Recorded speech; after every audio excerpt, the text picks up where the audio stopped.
여러분이 보기에 제가 어떻게 보일지 모르겠지만 제가 씻는 걸 굉장히 좋아합니다. 그렇게 보이니까 결국 그렇게 보인다고 얘기하더라고요. 또 어떤 분들은 유독 쇳떡을 떨 것 같다고 얘기하시고 그래요. 손 씻는 것도 좋아하고 특별히 샤워하는 걸 좋아합니다. 저는 어려서부터 하루에 2번씩 샤워를 했습니다. 이걸 보고 가끔 놀라는 분들이 있는 걸 보고 저는 놀랐어요. 모든 사람이 그러는 줄 알았어요. 왜냐면 아침에 나올 때 샤워해야 되거든요. 해야 되는 건 아니죠. 해야 된다고 생각을 했어요. 그리고 저녁에 들어가면 또 샤워를 하거든요. 근데 안 그러는 분들도 많이 있더라고요. 안 그렇다고 해서 꼭 뭐 이렇게 지저분하고 그런 건 절대 아닙니다. 근데 제가 좀 많이 씻는 편인 것 같아요. 사람 만날 때도 그렇습니다. 그리고 식사하기 전에 꼭 손을 씻습니다. 그런데 우리가 세상에서는 하루에 2번 샤워할 수도 있고 1번 샤워할 수도 있고 이틀에 1번 할 수도 있고 일주일에 1번 하는 분도 있을 수 있습니다. 그러나 하나님을 배울 때 우리를 지으시고 우리를 창조하신 하나님을 배울 때 우리가 꼭 해야 될 영적 샤워, 씻는 것이 있다고 합니다. 그게 뭐냐면요, 이 죄에 대해서 씻어야 됩니다. 이 죄에 대해서 우리가 씻지 못하면 하나님을 배워도 하나님으로 볼 수가 없고, 하나님께서 당신의 사랑을 죽기까지 사랑해 주셔도 그것을 마음 깊이 깨달을 수가 없는 거예요. 왜냐하면 이 죄라는 영향력이 내 삶 가운데 있는 한 하나님의 영광스러운 사랑의 이야기를 들을 수가 없는 거예요. 그래서 오늘 본문에 나오는 이 세례 요한이라는 사람은 광야에서 사람들에게 이 물로 씻어야 될 죄에 대해서 이렇게 얘기를 합니다. 마가복음 1장 4절에서 5절 말씀을 다시 한번 읽어드립니다. 세례 요한이 광야에 이르러 죄사함을 받게 하는 회개의 세례를 전파하니 온 유대 지방과 예루살렘이 다 나아가 자기 죄를 자복하고 요단강에서 그에게 세례를 받더라. 이 세례 요한은 예수님이 이 땅에 나타나시기 전에 그 예수님이 오실 길을 준비했던 사람입니다. 그 예수님이 오시는 길을 준비했던 사람, 이 길을 준비해야 우리 예수님을 예수님으로 만날 수가 있는데, 그가 이 예수님 만날 수 있도록 돕는 역할은 무엇이었는가? 너희들이 회개하고 물로 죄를 씻김을 받아야 된다. 그래야 주님을 만날 수 있고 볼 수 있다라고 얘기를 하는 거예요. 다른 작업은 하지 않았습니다. 그러나 이 죄를 물로 씻는 작업만은 반드시 해야 네가 영광스러운 하나님을 만날 수 있다고 세례 요한은 광야에서 선포하면서 다녔던 사람입니다. 여러분, 우리는 이 자리에 있는 저와 여러분은요, 누구도 이 땅 가운데 살면서 이 죄에서 자유로울 수가 없습니다. 이 죄라는 영향력에서 절대로 자유로울 수가 없습니다. 한 번은 제가 대학 다닐 때 과외를 가르쳤는데 학생이 말을 잘 안 듣는 거예요.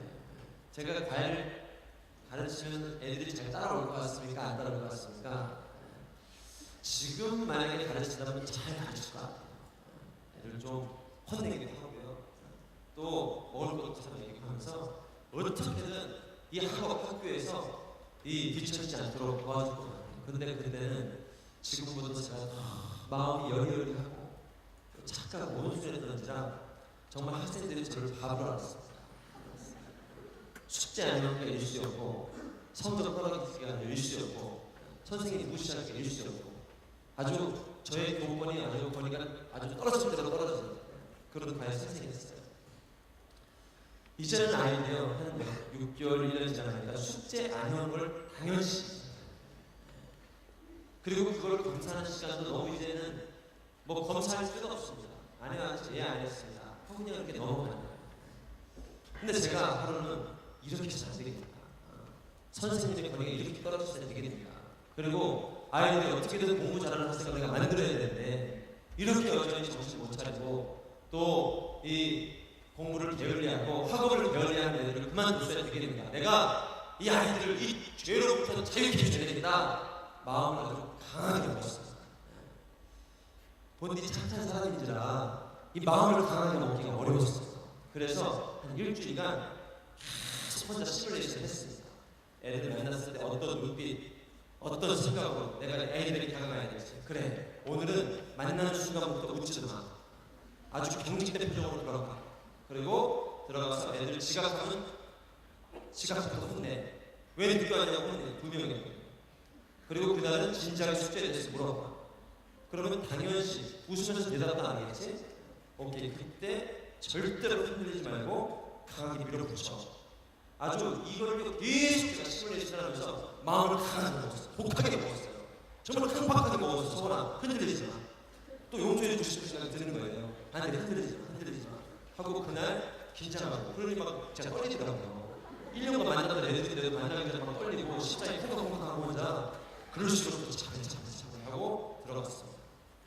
인사를 하더라고요. 받는 동 마는 동 방으로 들어갔습니다. 아주 냉기가 흐르죠. 애들이 농담을 합니다. 하다가 좀 이상한 분위기가 이제 또 조용해집니다. 숙제가 아니요, 자연스럽게 얘기하더라고요. 그리고 그 순간 제가 준비했던 시뮬레이션이 그대로 흘러갔습니다. 장난하는 거예요?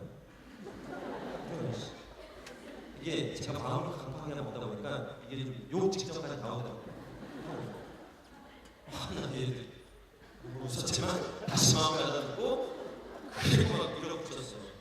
야, 니들이랑 만난 지 얼마나 됐어? 대답 6개월 됐어요.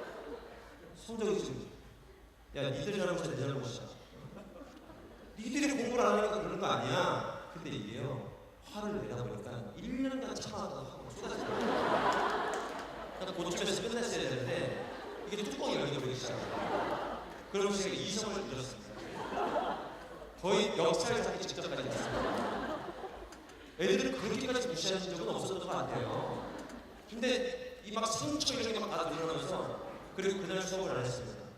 하여튼 니들 다음 시간에 봐. 그렇지 않습니다. 애들이 엄마한테 잃어버린 거예요. 근데 성적도 안 오고 하니까 이제 엄마가 그걸 하는 거예요.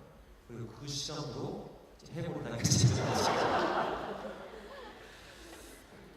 나쁜 놈들이고 나쁜 선생님이었어요. 제가 그걸 보면서 느낀 점이 있습니다. 세상에 어떤 인간도 죄에서 자유로울 수가 없다. 저는요 죄를 교정하고 죄를 가르치고 죄를 깨닫게 해주려고 그냥 정말 착한 마음으로 시작을 한 거예요. 선한 마음. 그런데 하다 보니까 나도 죄에서 자유롭지가 않았어요. 상처가 올라오고 분노가 올라오고 이거 분명히 어느 순간 보니까 제가 사랑을 넘어가는 걸 알고 있었어요. 근데 그게 통제가 안 됐어요. 여러분 세상 어떤 사람도 죄에서 자유로울 수가 없습니다. 죄에서 자유롭다고 생각하는 순간부터 우리는 또 다른 멍해의 매일입니다. 심지어는 내가 죄를 고치고 수정하기 위해서 정말 당대의 의인이라고 이 땅의 의를 회복하겠다고 나가는 순간부터도 나는 그 분노와 미움과 정죄로부터 자유롭지 못해요. 그래서 성경은 얘기하는 겁니다. 모든 사람이 죄를 범하였음에 하나님의 영광에 이르지 못한다 라고 얘기하는 거예요. 이것이 죄가 가진 영향력입니다. 우리 정영범 씨 간증을 들으면서 참 감동이 되죠. 어떻게 그 부모님들의 믿음과 고백이 이 아이들을 입양해서 사랑하는 아들로 자녀로 키운다는 것이 정말 위대한 사랑인 것 같아요. 저와 여러분도 그런 발걸음, 그런 인생을 살면 너무너무 좋겠어요. 그러나 원래는요 입양할 자녀가 없어지는 게 하나님의 뜻이겠죠. 더 이상 입양할 자녀가 없는 것, 더 이상 부모가 자녀를 위탁하거나 맡기는 일이 없어지는 것, 이것이 하나님이 기뻐하시는 일이겠죠. 그러나 아마 예수님 오시는 그날까지도 이 땅 가운데서 그런 완벽한 가정이 나타나기는 어려울 겁니다. 그럼에도 불구하고 여전히 부모를 잃어버린 아이들이 있을 것이고 여전히 이 땅 가운데는 부모를 찾고 있는 아이들이 있습니다. 왜 그럴까요? 죄 때문에. 그만큼 이 죄라는 영향력은 강력한 것입니다. 무서운 것입니다. 엄청난 것입니다. 그런데 이 죄가 크게는 이 두 가지 현상으로 우리 인생으로 나타나게 됩니다. 첫 번째는 어떤 현상으로 나타나는가? 이 권위에 대한 불순종으로 나타나게 됩니다. 내게 세워진 권위자에 대한 불순종, 불만, 원망, 거역함, 거스르는 것, 이런 것으로 죄가 우리 삶 가운데 나타나게 됩니다. 동의하십니까? 요즘 교육계에는 이 선생님들의 권위가 사라지고 있습니다. 학생들이 교사의 권위를 인정하지 않습니다. 부모님에 대해서도 마찬가지입니다. 부모님들이 오냐 정성스럽게 키워놨더니 이제는 부모님을 대항하고 저항하고 부모님의 권위에 순종하지 않는 자녀가 되어버립니다. 하나님께도 마찬가지입니다. 그분은 나를 지으신 분이에요. 그분은 비록 자신이 지으신 만드신 아담이 죄 가운데 타락했지만 그 인간들을 구원하기 위해서 아직까지도 애쓰시고 눈물을 흘리시는 하나님, 우리 아버지. 세상 사람들이 다 나를 버려도 절대로 하나님만큼은 나를 포기하는 분이 아니십니다. 그런데 하나님이 어디 있냐면 내 마음 가운데 저항심이 생기고 때로는 불순종하게, 때로는 분노하게 되는 역사가 일어나는 거예요. 왜 그럴까요? 그것을 누가 가르쳐줘서 그럴까요? 죄는요, 우리 안에 권위에 대해서 순종하지 못하게 합니다. 권위에 대해서 불순종하게 합니다. 이것이 죄로 인한 첫 번째 현상입니다. 권위를 인정하지 않냐고 권위에 대해서 불순종하게 합니다. 두 번째 죄로 나타나는 현상, 권위를 인정은 하는데 권위자를 두려워합니다. 이 권위자는 사랑하고 존경해야 될 대상이거든요. 믿고 따라야 될 대상이거든요. 함께 교제하며 어울려야 할 대상이거든요. 근데 이 권위자에게 두려움을 갖고 있습니다. 이건 앞서서 얘기한 건 정반대의 모습이에요. 앞선 사람은 권위자를 인정하지 않는 거예요. 근데 두 번째 사람은 권위자를 인정은 해요. 그러나 두려워하는 거예요. 무서워하는 거예요. 가까이 하기를 꺼려하는 거예요. 마치 어르신들이 종합검진을 받으러 가기를 꺼려하는 분들이 있습니다. 특별히 술을 많이 드시거나 담배를 많이 피시거나 하는 분들은 이 종합검진 받는 걸 꺼려해요. 왜? 두려움입니다.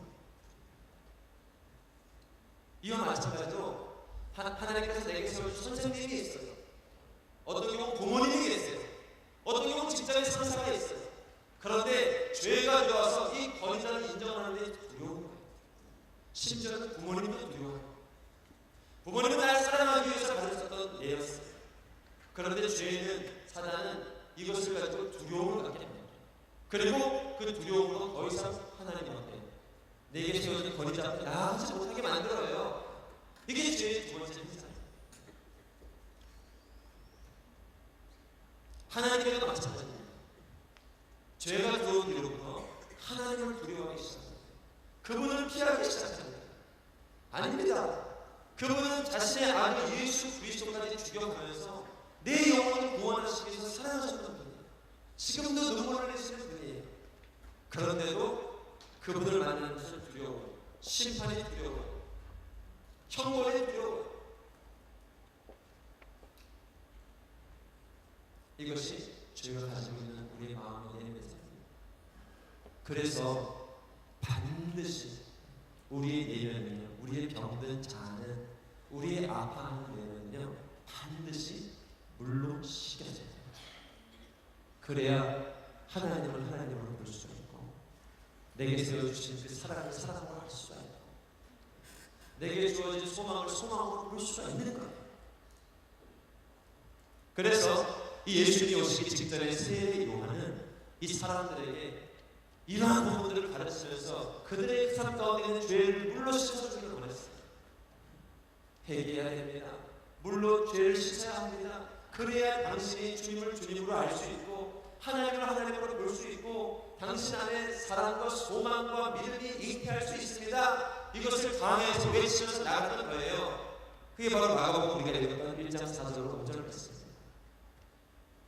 세례 요한이 광야에 이르러 죄 사함을 받게 하는 회개의 세례를 전파하니 온 유대 지방과 예루살렘 사람이 다 나아가 자기 죄를 자복하고 요단강에서 그에게 세례를 받아라. 이것이 바로 오늘 우리 삶 가운데 반드시 필요한 행동이고 결단입니다. 하나님은요, 당신의 삶을 깨끗하게 씻어주기로 하십니다. 우리의 과거의 기억을 씻어주기로 하십니다. 우리의 현재의 모습을 씻어주기로 하십니다. 우리의 내면의 상처를요, 정말 깨끗하게 씻어주기로 하십니다. 순간순간 일어나고 깨달아지는 이 트라우마를요, 하나님은 벗겨주기로 하십니다. 그래서 물로 세례를 받아야 된다, 주님이 당부하고 계시는 거예요. 물로 씻김을 받아야 된다, 주님이 말씀하고 계십니다. 여러분, 하나님은요, 우리 가운데 있는 이 모든 얼룩들을, 아픔들을 다 씻어주기 원하십니다. 깨끗하게 씻어주기 원하십니다. 때로는 시간이 약이라고 합니다.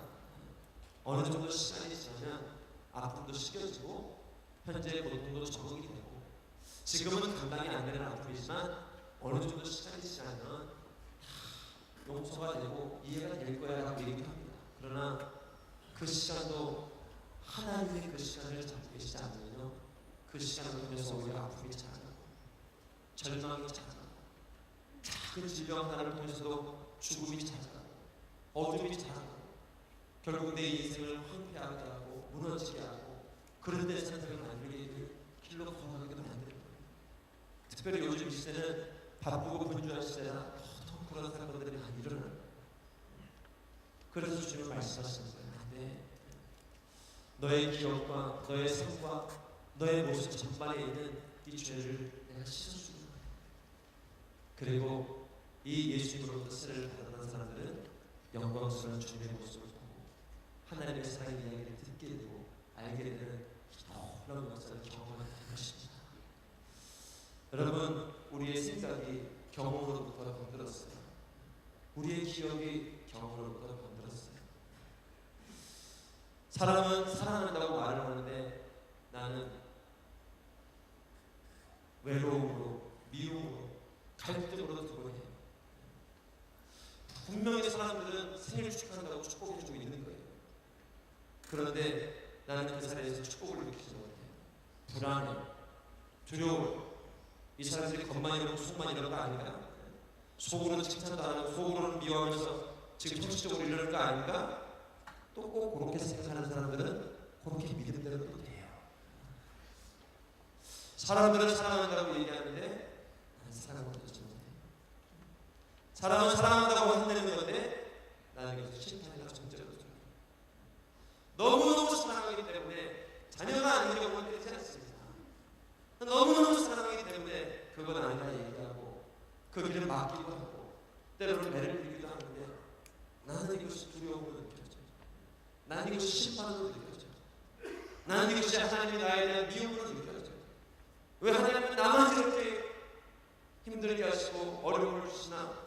오해를 해요. 왜 그럴까요?